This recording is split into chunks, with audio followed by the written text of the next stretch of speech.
Hello. First of all, I'm very honored to be here and share my story with you. And I will start with telling you really the most powerful version of who you can become is not found in certainty, but found in the courage to live through the in-between. Once in my lifetime, when I was 15 years old, I was standing on the beach in Alexandria, Egypt, and I was told I could no longer wear a swimming suit anymore. The shock of my life, it was like, whoa, this really scared me, and I thought my life was over. And don't get me wrong, it's not because of the swimming suit itself. It's actually what it meant, my freedom, my identity. But later in years, I realized that it was the beginning of my in-between. Now, what is this in-between? We tend to think of life as black or white, yes or no, allowed or it's not allowed. But in the truth, really, life happens right in the gray zone area, what we call the in-between. This space of the in-between, I encountered doubt, uncertainty, confusion, transition. I graduated from college, where am I going to go next? And the search for my identity. Who am I going to become? What do I want to do in life? And it was not comfortable. It was not comfortable at all. But I believe this is how I grew. My parents went to the United States of America to study their PhD degrees, and I went when I was 7 years old, and I returned when I was 15 years old, and I learned the love of basketball, playing basketball in the United States. I came back to Egypt wanting to do the same thing. I was bullied because of my weak Arabic language. And not only that, I was looked down upon because I wanted to play with boys, which was nothing, no problem. I adapt, and years later, again, my husband, I get married. My husband wants to go to the United States to go for his PhD degree. So I go with him to support him, and I was hoping to continue. What happened is we got our 2 boys, one after the other. So as you know, in the States, there's no support system, so I had to stay for my kids at home. What did I find that I loved so much? Running in the streets of outside. And that, from my perspective, or at least where I came from, you know, we are always in clubs. We do our sports in clubs. We don't do it outside. So to me, it was different, but I loved it. I did my run in the morning. I go home, take care of my kids, and I had good positive energy, and it was for free, nice, I loved it. And I returned back to the United States when my husband is finished. Oh, first, before I came back, I did do my first 5K race, which I was not familiar with. The 5K led to 15K race, and then a 21-kilometer race, and then right before my husband took his PhD, I did a 42-kilometer marathon.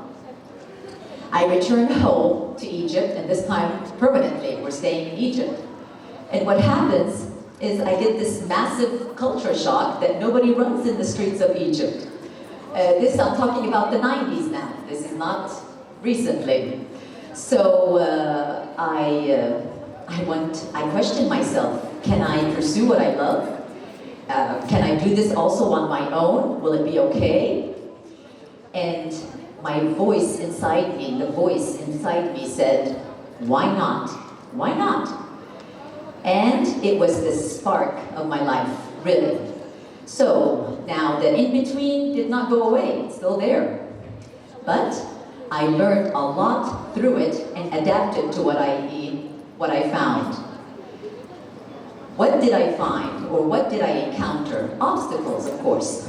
I call them my challenges. What were my challenges? First of all, harassment.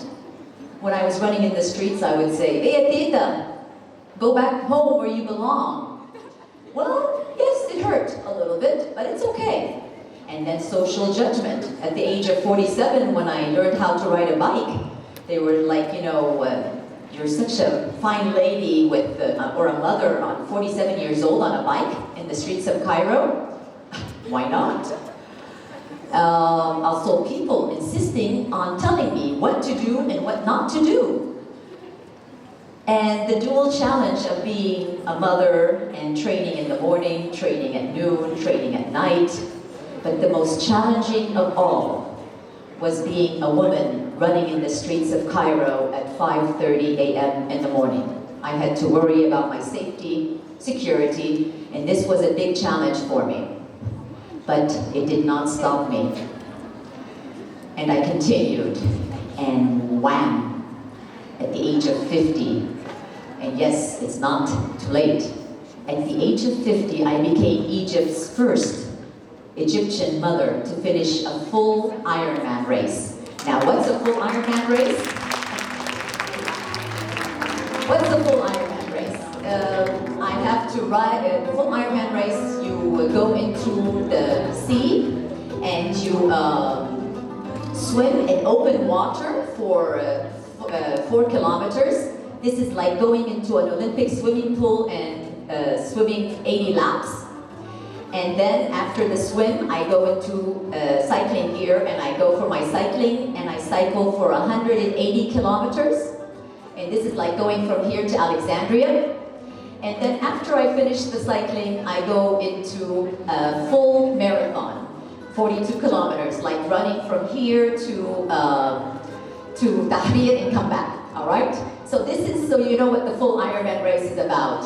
I did that when I was 50 years old. 57 years old, I earned the star and become Egypt's first mother again to earn the star, which only is received by finishing the top 6 world major marathons running. And that was Boston, which was my dream. Boston Marathon is the #1. I qualified for it, finished it.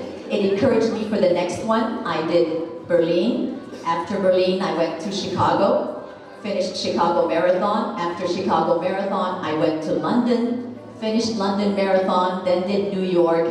In 2023, I finished Tokyo, earned the star, and put Egypt on the board of Hall of Fame of 6-star finishers. Thank you. And then guess what? My knees did not give it, they gave in. It was a bit too much for my knees. I got injured. But again, it did not stop me. I discovered something new. I can climb without having any impact on my knees.